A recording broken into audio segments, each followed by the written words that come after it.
ललितपुर जनपद में ईंट के भट्टे की मुनाफे की आग ने 4 दोस्तों में दुश्मनी की दरार पैदा कर दी। हम बात कर रहे हैं थाना नाराट के ग्राम गोना की, जहां विगत दिनों ही 3 लोगों ने एक के घर में घुसकर आग लगाकर मारपीट और कई वारदातें घटित की। इसी क्रम में उत्तर प्रदेश में पक्ष विपक्ष के नेता भी सामने आने के लिए तैयारी कर रहे हैं। अभी विगत दिनों अनुप्रिया पटेल ने भी इंदर राजपूत जो आग से जलकर घायल हैं और उनका प्राथमिक उपचार झांसी अथवा ग्वालियर में अभी जारी है, उन्होंने भी इंदर परिवार के प्रति संवेदनाएं व्यक्त की और जल्द ललितपुर आने की बात कही। विपक्ष के लोग भी जो नेतागिरी यूपी की चमका रहे हैं, वह भी यहां पर आने के लिए व्याकुल है। पुलिस अधीक्षक ललितपुर मोहम्मद मुश्ताक ने प्रेस वार्ता कर इसी क्रम में 2 आरोपी को गिरफ्तार करने की बात कही और वहीं जो पीड़ित पक्ष है इंदर राजपूत जो आग से जलकर घायल हैं, उनके आरोपों को भी पुलिस अधीक्षक ने निराधार बताया। उन्होंने सीसीटीवी फुटेज अन्य जांचों का हवाला देते हुए आग लगाने की बात पर विराम लगा दिया। इंदर राजपूत का ये आरोप था कि विपक्षियों ने आग लगाकर पेट्रोल जैसे पदार्थ को डालकर उन्हें घायल कर दिया। इसी क्रम में पुलिस अधीक्षक ने तमाम साक्ष्यों के आधार पर 2 आरोपी को गिरफ्तार कर प्रेस वार्ता आहूत की और आग लगाने का जो प्रकरण है उस पर विराम लगा दिया। देखते हैं पुलिस अधीक्षक प्रेस वार्ता में अपनी बात किस तरीके से पत्रकारों के समक्ष रख रहे हैं। विशेष खबर सत्ता सरकार, संजय ताम्रकार। क्या है सर इसमें कितनी गिरफ्तारी हुई, क्या है? देखिए, नाराट के गोना थाना क्षेत्र में जो है 2 पक्षों के बीच में जो है एक विवाद की जो है सूचना मिली थी, जिसमें तत्काल सुसंगत धाराओं में अभियोग पंजीकृत करके उसमें जो आरोपी, जो मुख्य आरोपी थे गुड्डू राजा और शिशुपाल, इन दोनों को अरेस्ट कर लिया गया था।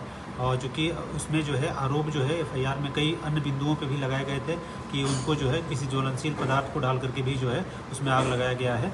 इसकी सघन जो है विवेचना जो है, साइंटिफिक विवेचना जो है वो करवाई गई, जिसमें हम लोगों ने जो सीसीटीवी कैमरे हैं, फोरेंसिक की टीम हमारी है, और इसके अलावा जो सर्विलांस है और बहुत सारे लोगों को स्वतंत्र वहाँ पे जो साक्षी हैं, उन सब का हम लोगों ने डिटेल जो है स्टेटमेंट जो है वो रिकॉर्ड किया और जो हमारे पास साक्ष्य मिले थे उसका हम लोगों ने अन्वेषण किया। तो उसमें घटनाक्रम इस तरीके का था कि ये दोनों जो गुड्डू राजा हैं और जो इंदल हैं, ये दोनों एक साथ जो है पहले व्यवसाय किए थे, ईंटों का काम जो है वो किए थे। उसमें कुछ पैसे जो है वो इंदल को नहीं मिले थे, गुड्डू राजा के द्वारा नहीं दिए गए थे। इसी को लेकर के इनके बीच में विवाद था कि पैसा जो है वो दे दें। 6 तारीख की जो घटना थी उस दिन बस स्टैंड के पास जो है जो पीड़ित पक्ष है उसके वो शराब के नशे में थे और उनके द्वारा जो है वहाँ पर गाली गलौज जो है वो किया गया था। इस बात की सूचना जो है वहीं पे एक और व्यक्ति जो गांव के ही थे उनके द्वारा जो आरोपी पक्ष है उनको दी गई थी कि इनके द्वारा गाली गलौज जो है वो किया जा रहा है। तो फिर वो उनके इस चीज़ को सुन करके जो है आवेश में जो है वो वहाँ पर आए थे, साथ ही उनके घर पे भी गए थे और घर पे जा करके उनके पिताजी के साथ जो है विवाद हुआ था, उनके साथ मारपीट की गई थी। कुछ वहाँ पे जो उनकी संपत्ति थी उसको भी इनके द्वारा नुकसान जो है वो पहुँचाया गया था। उसके बाद जो है इनके द्वारा वहाँ पे इंदल जो है जो मेन पीड़ित पक्ष है वो मिले नहीं थे। फिर जो बस स्टैंड के पास दोबारा जो है जब इंदल दिखे थे तो उनके बीच में जो है इनके द्वारा जो है कोई डंडा फेंक करके जो है उसको उसके ऊपर फेंका भी गया था। तो इस तरीके की घटनाक्रम जो है वो हुआ था। उसके बाद जब इंदल अपने घर पे पहुंचे तो उनके पिताजी और इंदल के बीच में जो है कहासुनी हुई थी, जिसमें पिताजी के द्वारा बताया गया था कि तुम जो है शराब के नशे में गाली गलौज करते रहते हो, जिसके वजह से जो है ये जो प्रतिवादी पक्ष है वो आकर के हमारे साथ जो है मारपीट किया, गाली गलौज जो है वो किया।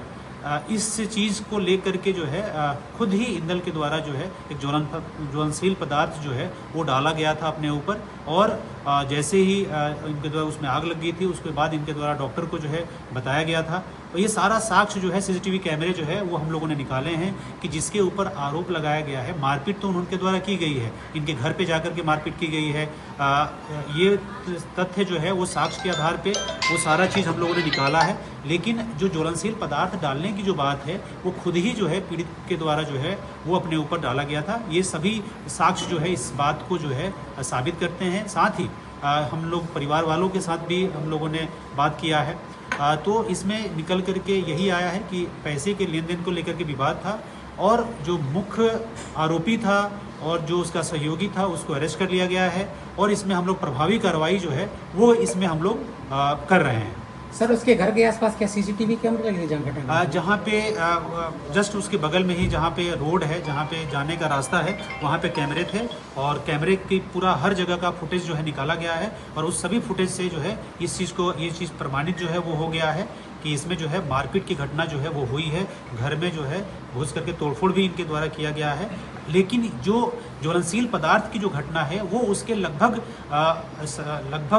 2.25 घंटे बाद की है, जो कि जब पिता और बेटे के बीच में जब कहासुनी हुई थी उसके बाद ये चीज़ें हुई हैं। ये भी फैक्चुअल जो है इसका हमारे पास जो है सारे एविडेंसेस हम लोगों ने इकट्ठा कर लिया है, और उसके आधार पे हम लोग आगे की कार्रवाई जो है वो कर रहे हैं। साथ ही इसमें मैं ये भी बताना चाहूँगा आप लोगों को कि जो पीड़ित पक्ष है वो उसका स्वास्थ्य बिल्कुल ही ठीक है। डॉक्टर से बात हुई है, डॉक्टर ने बताया है कि बिल्कुल ही वो खतरे से बाहर हैं, और उनका प्रॉपर इलाज जो है वो हो रहा है। और इसमें जो दोषी पक्ष है उसके खिलाफ हम लोग प्रभावी कार्रवाई जो है वो हम लोग कर रहे हैं, और ये कार्रवाई आगे भी हम लोग जो है वो जारी रखेंगे। सर इसमें कई और नाम